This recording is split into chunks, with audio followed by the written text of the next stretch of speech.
Hello guys, welcome to the Dwarf Fortress 2014 video tutorial series, where we're going to learn how to play this amazing game. To get the game, we need to go to bay12games.com. Bay12 Games is two brothers, Tarn and Zach Adams, and they have made all of these games and they give them away for free. They're supported by their fans, so if you enjoy playing Dwarf Fortress or any of their other games and you would like to support development, please consider donating by clicking on the cautionsaurus here. And if you donate, you have the option of receiving a crayon art reward or a story reward written by Zach.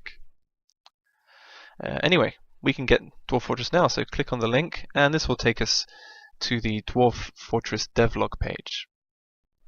On this page, Tarn, the programmer, keeps everyone up to date with the latest developments and releases. If we go to the bottom, as you can see, this game has been in development for a long time, since October 2002, and we are only at version 0.4, so there's a long way left to go. What is Dwarf Fortress? Well, the creator, the programmer, Tarn, describes it as a fantasy world story generator. And what he means by that is, when we play the game, the first thing we're going to do is generate a fantasy world. And in the background here, you can see a map of one such a world. And within that world, we are going to experience all kinds of stories and adventures. There are 2.5 ways currently to play Dwarf Fortress. The first way is in Fortress mode, which is probably the most common way to play the game, where we will take a band of 7 dwarves from their home civilization and make an outpost and try to make that outpost grow and prosper and defend it from the evils of the world. It's kind of like the ultimate sandbox tower defense game. The second way to play is in adventurer mode, which is like a traditional roguelike, and you take one adventurer, it could be dwarf or elf or human, and you have adventures within the world. The final way to play is in Legends mode, which is difficult to explain, so we'll leave that for a later tutorial. Okay, so let's get the game. The latest version is linked right here on the front page, and there are 2 types we can get: the Legacy or the SDL version. The Legacy version uses an older rendering engine and it doesn't look so good. The SDL version uses a more modern rendering engine and runs faster, or should run faster in general, and has some more customization features with the display. So we're going to get that version. But there is no gameplay difference between the 2 versions.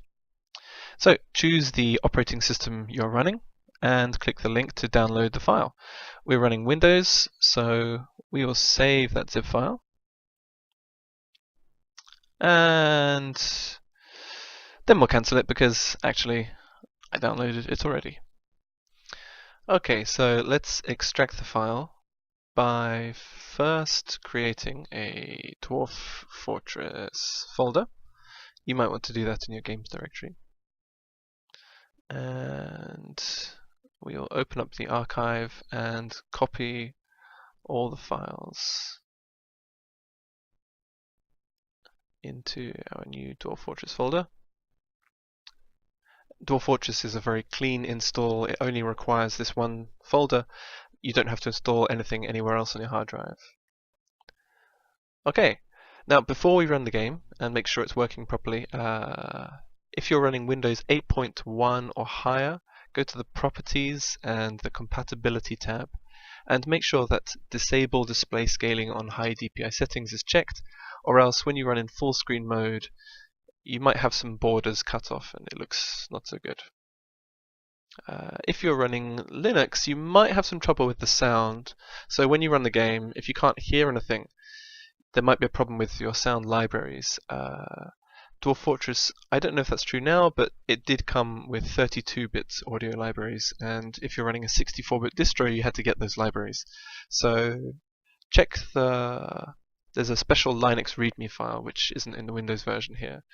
or check the forum threads, which I will link in the description, where you can go for some extra advice or you can ask some help.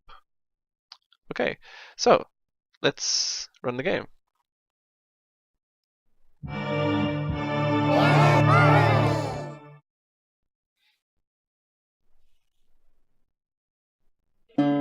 Okay, we're going to press escape to skip the intro, but please watch it if it's your first time.